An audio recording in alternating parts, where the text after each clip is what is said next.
అందరికీ నమస్కారం అండి. ఈరోజు టాపిక్ ఏంటంటే, స్టూడెంట్స్ ఉన్నారండి, కాలేజీలు స్కూళ్ళు తీసేశారు కదా. పిల్లలు వెళ్తా వస్తా ఏం చేస్తారంటే, గుడి చూసేటప్పటికి ఇలా ఇలా అని అలా నమస్కారం పెట్టరండి అంటారు. ఏంటో ఈ చెయ్యి ముద్దు ఇలా అంటండి. చాలా తప్పు కదండి.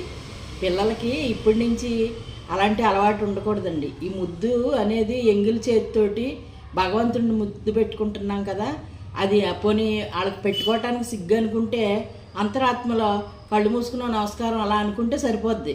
అలానే కాకుండా ఇలా రెండు చేతులు ఎత్తి పెట్టవలసిన నమస్కారాన్ని భగవంతుడికి పెట్టేటప్పుడు ఇలా పెట్టాలి. తల్లిదండ్రులకి పెట్టేటప్పుడు పాదాలు పట్టుకుని ఇలాగే పెట్టాలి.